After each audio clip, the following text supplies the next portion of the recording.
आज हम सीखेंगे भिन्न। भिन्न होता क्या है सबसे पहले ये जानेंगे, फिर भिन्न की टाइप क्या है और भिन्न का यूज क्यों होता है, ये सारी चीज़ें सीखेंगे। सबसे पहले हम जानेंगे कि भिन्न आती कहाँ से है। जैसे कोई भी चीज़ है, अगर आप उसको कई भागों में बांट देते हैं, कई भागों में बराबर बांटते हैं। जैसे मैंने इस वृत्त को 4 बराबर भागों में बांट दिया, 1 2 3 4, 4 बराबर भागों में बांट दिया। अगर हम इसमें से एक भाग को लेते हैं तो इसको हम भिन्न के रूप में 1/4 दिखाते हैं। जो नीचे का नंबर होता है ये आपको टोटल पार्ट दिखाता है, और जो ये ऊपर का होता है ये उसमें से कितना लिया गया ये उसको दिखाता है। हमने यहाँ पे 4 भाग लिया और इसमें से एक भाग निकाल दिया तो ये 1/4 दिखाने लगा। इसी तरह से अगर हम इसमें 4 भाग ले लेते हैं तो ये 3/4 दिखाने लगेगा। इसी तरह से अगर आप इसी सर्कल को, इसी वृत्त को हम 5 भागों में बांट दें और उसमें से एक भाग लेंगे तो 1/5 को दिखाएगा। अगर हम उसमें से दो भागों को, हमने सीख लिया कि भिन्न आती कहाँ से है। हमने यहाँ पे ये जाना कि भिन्न आती क्यों है और इसका यूज कहाँ पे है, ये सारी चीज़ें सीख लिए। अब हम आते हैं कि भिन्न पे, मतलब इसका जो प्रकार होता है, इसको कितने प्रकार में बांटा गया है, इस पे कैलकुलेशन कैसे करते हैं और इसको किस नाम से पुकारते हैं और कौन क्या होता है।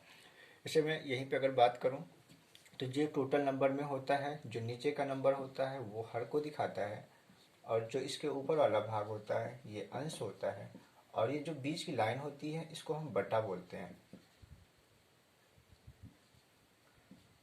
अगर मुझे इसको पढ़ना हो तो इसको हम पढ़ेंगे 1/4।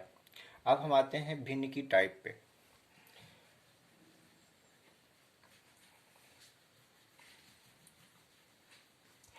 भिन्न की टाइप में सबसे पहले हम सीखेंगे समभिन्न।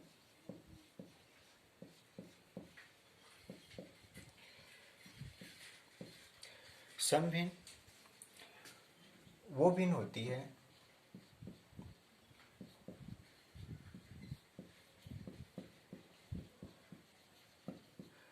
जिसका अंश जो होता है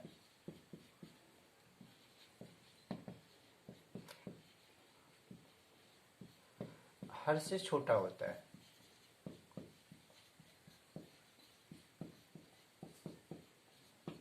जैसे मैं बात करूं 1/2, यहाँ पे जो हमारा हर है वो 2 है और जो अंश है वो 1 है। ये हमारी जो भिन्न हुई 1/2, ये सम भिन्न है। इसी तरह से मैं दूसरी भिन्न 2/5 ले लेती। यहाँ पे जो अंश है 2 है और हर 5 है। जो हमारा अंश है वो हर से छोटा है।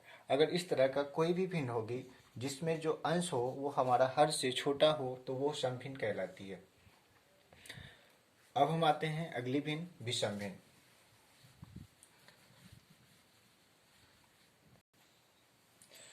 हमने सीख लिया समभिन्न, अब हम आते हैं विषम भिन्न पे। समभिन्न में हमने ये सीखा था कि जो अंश होता है वो हर से छोटा होता है। इसमें सेम उसी का अपोजिट है। यहाँ पे जो अंश होगा वो हर से बड़ा होता है। जैसे 3/2, जो अंश है वो 3 है और जो हर है वो 2। यहाँ पे जो 3 है ये 2 से बड़ा है। 5/3, अंश 5 है, हर है 3। यहाँ पर जो अंश है वो हर से बड़ा है। अगर कोई भी भिन्न जिसमें अंश हर से बड़ा होगा तो वो विषम भिन्न कहलाती है। इसी तरह से आप कोई भी भिन्न, अगर आपसे बोला जाए कि आपको विषम भिन्न लिखना है तो आपको सिर्फ क्या करना पड़ेगा कि हर आप कुछ भी लो उससे हमें ऊपर वाला जो अंश लेना पड़ेगा उसको बड़ा ले लें। हमने समभिन्न सीख लिया, विषम भिन्न सीख लिया। समभिन्न में अंश जो होता है वो हर से छोटा होता है। विषम भिन्न में क्या होता है कि जो अंश होता है वो हर से बड़ा होता है। अब हम तीसरी भिन्न आते हैं, मिश्र भिन्न। जो ये मिश्र भिन्न होती है, ऐसी समभिन्न जिसमें एक पूर्ण संख्या लगी होती है उसे मिश्र भिन्न कहते हैं। मतलब अगर कोई सम भिन्न हमने ले लिया और उसके आगे मैं कोई पूर्ण संख्या लगा दूँ, कुछ भी लगा सकता हूँ, 1 लगा दिया, 2 लगा दिया, 3 लगा दिया, कोई भी नंबर ले सकते हैं। बस ये ध्यान रखना पड़ेगा कि जो ये वाली आगे की जो संख्या होगी ये एक सम संख्या होगी और उसमें एक पूर्ण संख्या लगी होगी। ऐसी भिन्न मिश्र भिन्न कहलाती है। हमें ये भी ध्यान रखना है कि हम कोई भी पूर्ण संख्या लगा के कभी भी विषम भिन्न नहीं लिखेंगे। जैसे हमने ये 5 से ही 3/2 लिखा, तो यहाँ पे ध्यान दो, तो ये जो 3/2 है ये एक विषम संख्या है, तो ये जो हमारा मिश्र भिन्न नहीं हो सकती। मिश्र भिन्न वही भिन्न होगी, ऐसी सम भिन्न होगी जिसमें एक पूर्ण संख्या लगी हुई होगी। अब हम इसको पढ़ते कैसे हैं? अब जैसे यहाँ पे ये एक संख्या लगी हुई है, पूर्ण संख्या, ये हमेशा एक पूर्ण नंबर दिखाते हैं। इसका मतलब हुआ कि 1 + 2/3, मतलब एक भाग ये पूरा पूरा है, और दूसरा मतलब जो ये दूसरा भाग है वो 3 में से 2 भाग है। यहाँ पे 2/3, इसका मतलब 2 तो भाग कंप्लीट है, और एक भाग जो है एक का 3 हिस्से में से 2 हिस्सा है। इसको पढ़ने का तरीका होता है, जो आगे का नंबर होगा उसको हम बोलते हैं 1 सही 2/3। अब जैसे इसको पढ़ना है तो इसको पढ़ेंगे 2 सही 2/3। हमने सम भिन्न सीख लिया, विषम भिन्न सीख लिया और मिश्र भिन्न सीख लिया। अब हम सीखेंगे कि विषम भिन्न को मिश्र भिन्न में कैसे बनाते हैं और मिश्र भिन्न को विषम भिन्न में कैसे बनाते हैं। सबसे पहले हम सीखेंगे कि जो विषम भिन्न है उसको मिश्र भिन्न में कैसे बनाया जाता है। जैसे ये 5/2 ये हमारी एक विषम भिन्न है। तो विषम भिन्न, अगर कोई भी विषम भिन्न हो, इसका मतलब अगर उसका अंश हर से बड़ा है तो उसे हम मिश्र भिन्न में बना लेते हैं। कैसे बनाया जाता है? तो जो अंश होता है उसको हर से डिवाइड करते हैं। तो जो अंश है मेरा 5 है, तो 5 को 2 से डिवाइड करते हैं, तो 2 दूनी 4, 1 आ गया। तो यहाँ पे जितनी बार हमारा जो भागफल होता है वो भागफल एक कंप्लीट नंबर को दिखाता है, जो शेष बचता है रिमाइंडर जो होता है वो अंश को दिखाता है, और जिससे डिवाइड करते हैं वो हमारा हर होता है। इसी तरह से अगर मुझे बोला जाए 7/3 को मिश्र विधि से 7 को डिवाइड करते हैं, 3 2 जा 6, 1 रिमाइंडर बचा तो 1 अंश में चला गया और 3 डिनोमिनेटर में, तो 2 1/3 यह हमारा 7/3 का मिश्र रूप आ गया, मिश्र फ्रैक्शन आ गया। चलो, अभी हमने इससे पहले सीखा कि विषम भिन्न को मिश्र भिन्न में कैसे चेंज करते हैं। अब हम सीखेंगे कि मिश्र भिन्न को आप विषम भिन्न में कैसे बनाएंगे। जैसे यहाँ पे मैंने ले लिया 2 से 1/3। अब ये तो है मिश्र भिन्न, अब हम इसको विषम भिन्न में कैसे बनाते हैं। तो ध्यान रखना यहाँ पे कि जो हर होता है और जो हमारा नंबर पूरा कंप्लीट नंबर होता है उन दोनों का मल्टीप्लाई होता है, इन दोनों का मल्टीप्लाई होगा, और जो हमारा ऊपर जो अंश होता है वो प्लस हो जाता है।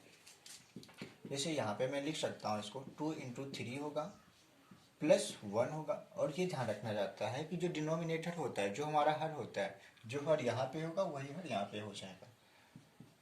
2 3 जा 6 प्लस 1/3। अब 6 1 7, 7/3। इसी तरह से अगर मैं ले लूँ 5 2/5, तो हमारा जो डिनोमिनेटर जो हर है और जो कंप्लीट नंबर है इन दोनों का मल्टीप्लाई करेंगे, 5 25, 25 में 2 जोड़ेंगे तो 25 2 27। हर जो हमारा 5 है वो 5 ही रहेगा।